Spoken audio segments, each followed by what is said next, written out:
Hello friends, आज के video में हम लोग देखने वाले हैं एक जनरली बुक के रिव्यू के ऊपर।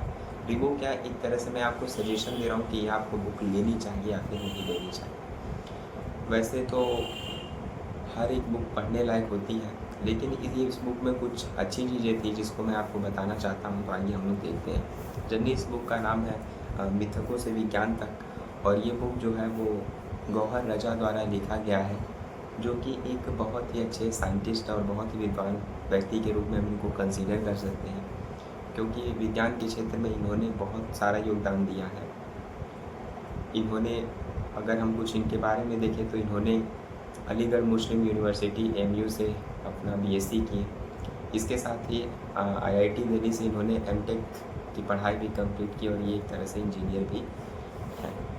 तो आइए हम लोग देखते हैं इस बुक में इन्होंने क्या लिखा है और किस आधार पे इसको आपको लेना चाहिए।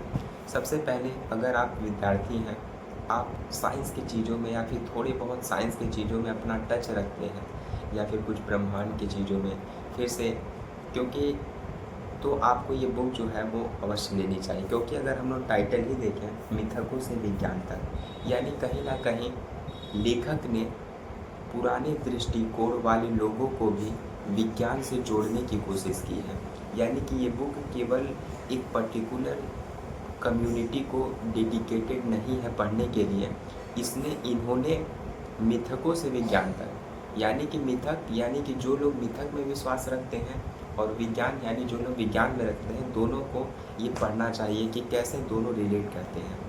हम सब जानते हैं कि मिथक और विज्ञान जो है वो, ऐसा बोला जाता है कि दोनों पैरेलल नहीं चल सकते हैं, क्योंकि मिथक ही वो एविडेंस होते हैं जो कि विज्ञान को सोचने के लिए मजबूर करते हैं। तो ये सब चीज़ें इस बुक में हैं। इसके साथ ही अगर हम बात करें इस बुक में पर्टिकुलर लिखा क्या गया है, तो ब्रह्मांड के विकास की बदलती कहानी, यहाँ पे एक संक्षिप्त इसके बारे में बताया गया है। यह किताब सभ्यता के विकास में विज्ञान की भूमिका और उसके संघर्ष को समझने के लिए पढ़ी जानी चाहिए। यानी कि सभ्यता का कैसे कैसे विकास हुआ, उस सभ्यता के विकास के साथ साथ कैसे लोगों में मिथक या फिर मिथक से रिलेटेड जो बातें थी वो प्रचलित थी। उन मिथकों के प्रचलित होने के साथ साथ कैसे विज्ञान ने मिथकों के साथ हस्तक्षेप शुरू किया। इस तमाम तरह की चीज़ों को इस बुक में लिखा गया है।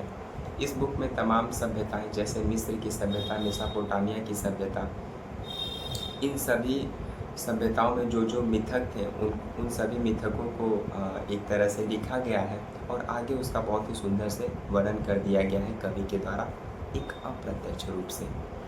इसके साथ ही मैं इस बुक को हालांकि टोटल पढ़ चुका हूँ, और मैंने कुछ एविडेंस इकट्ठा किए हैं कि इस बुक को आपको क्यों पढ़ना चाहिए। तो इस बुक में तमाम तरह के चीज़ें हैं जो कि आपको आकर्षित करती हैं। जैसे में अगर हम लोग बात करें रेनेसेंस पीरियड की, यानी कि पुनर्जागरण काल की, जो कि 14वीं सदी में शुरू हुआ, तो उस काल में लोगों में तमाम तरह के अंधविश्वास थे।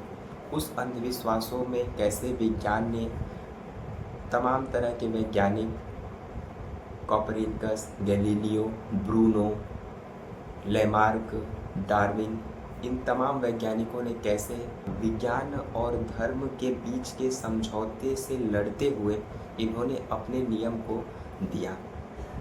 क्योंकि इस बुक में तमाम ऐसे आपको जगह मिलेंगे जहाँ पे बहुत जगह दिखाया गया है कि शुरुआती समय में विज्ञान को समाज में रखना इतना आसान नहीं था, क्योंकि लोगों में तमाम तरह के अंधविश्वास थे। इस किताब में जनरली ये भी दिखाया गया है कि ब्रह्मांड की उत्पत्ति कैसे होती है। पहले लोगों का क्या मानना था कि ब्रह्मांड जो है वो एक सीमित क्षेत्र में फैला हुआ है, पृथ्वी कहीं पर रखी हुई है। ये मैं आपको एक मोटा मोटा बता रहा हूँ ताकि पूरा एक तरह से बुक रिवील ना हो और आप लोग इसे पढ़ें। तो पृथ्वी को कहीं पे रखा गया है, फिर से आकाश, पृथ्वी के ऊपर भी आकाश है, नीचे भी आकाश है, फिर से पृथ्वी जो है वो ब्रह्मांड का केंद्र ही किसी बहुत सारे सभ्यताओं में इसको मान लिया गया।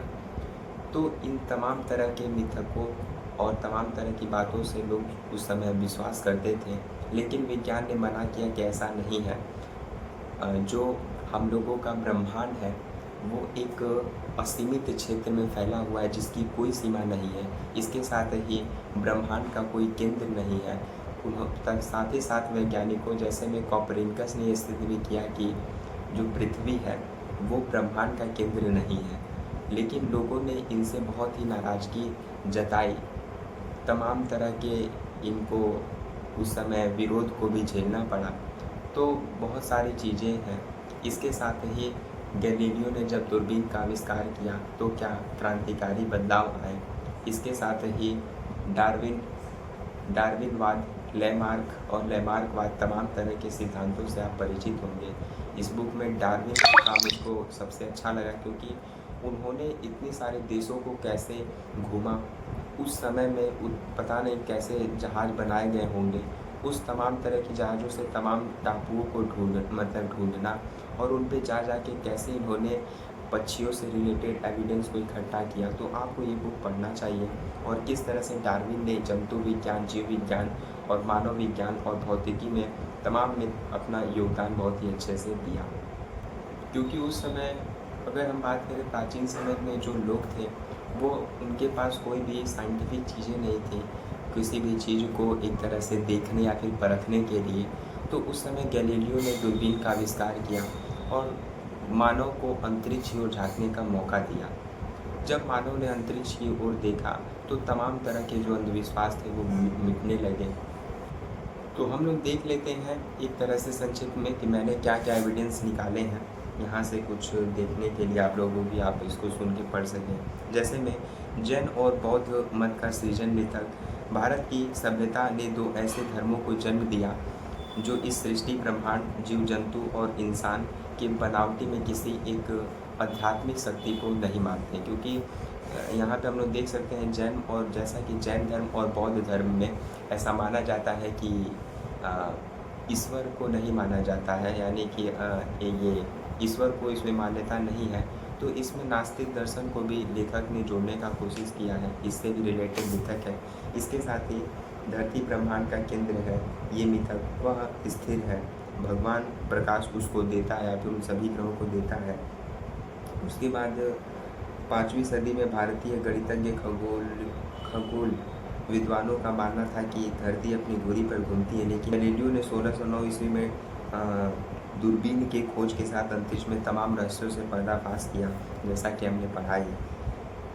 उसके बाद ईसाई धर्म तमाम अंधविश्वासों से घिरा हुआ था।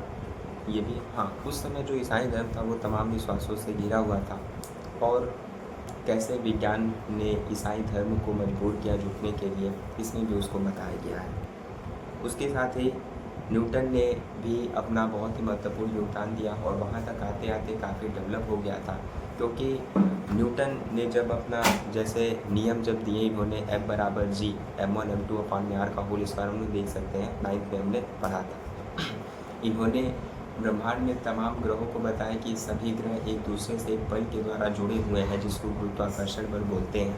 क्योंकि लोग ये भी मानते थे कि 9 ग्रह अगर आकाश में सूर्य के चारों तरफ चक्कर लगा रहे हैं तो ये कैसे एक दूसरे के से बंधे हुए, क्यों नहीं ये कहीं और निकल के चले जाते हैं अपनी कक्षाओं से। तो न्यूटन ने इस बात को अच्छे से बताया कि ये सभी ग्रेविटेशनल फोर्स के जरिए एक दूसरे से बंधे हुए हैं। तमाम केपलर ने भी अपने नियमों को प्रतिपादित किया। तो ये सभी चीज़ें इस बुक में जनरली हम लोगों की लिखी गई हैं, जिसका मैंने ब्रीफ यहाँ पे लिखा है। इसके साथ ही ब्रूनो नामक वैज्ञानिक को तो पूरा जला ही दिया जाता है जब वो केपलर से सहमति प्रकट करते हैं कि ये हम केपलर की बात हो, तो उनको पूरा एक तरह से जला दिया जाता है, जो कि मुझको सुन के बहुत अजीब लगा हो, किसी को भी लगेगा। जब आप सही हो और आपको अपराध का भागी बनना पड़े तो किसी को भी बुरा लगेगा। इसके साथ ही इस बुक में लगातार फैलते हुए ब्रह्मांड की कहानी, कि ब्रह्मांड जो है वो पहले एकदम मतलब उस टाइम की बात है जब वक्त ने भी जन्म नहीं लिया था, जब ब्रह्मांड की सभी ऊर्जाएं एक बिंदु पर थी और अचानक उस केंद्र में क्या घटा कि उसमें बहुत ही बड़ा विस्फोट हुआ और ये यूनिवर्स जो है वो बहुत ही तेज़ी से फैलने लगा, जिसकी कल्पना भी हम लोग नहीं कर सकते हैं।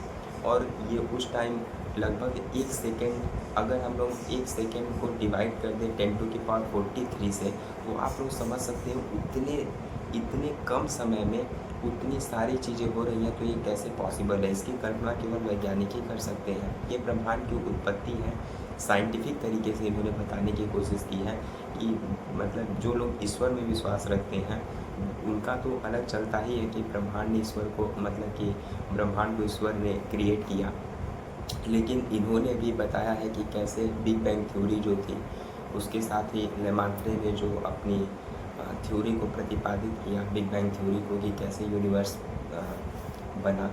तो इन सब तमाम चीज़ों को ये किताबों में लिखा गया है। इसके साथ ही मानव का अफ्रीका के जंगलों से पलायन, ये डार्विनवाद के अंतर्गत है। जब आप इस बुक में डार्विन को पढ़ेंगे कि कैसे मानव ने अफ्रीका के जंगलों से शुरू किया, क्योंकि उस समय मानव भी नहीं थे, उस समय बंदर, चिंपैंजी आदि के रूप में मानव ने वहाँ से पलायन करना शुरू किया अलग अलग देशों में, अलग अलग कंटिनेंट्स में।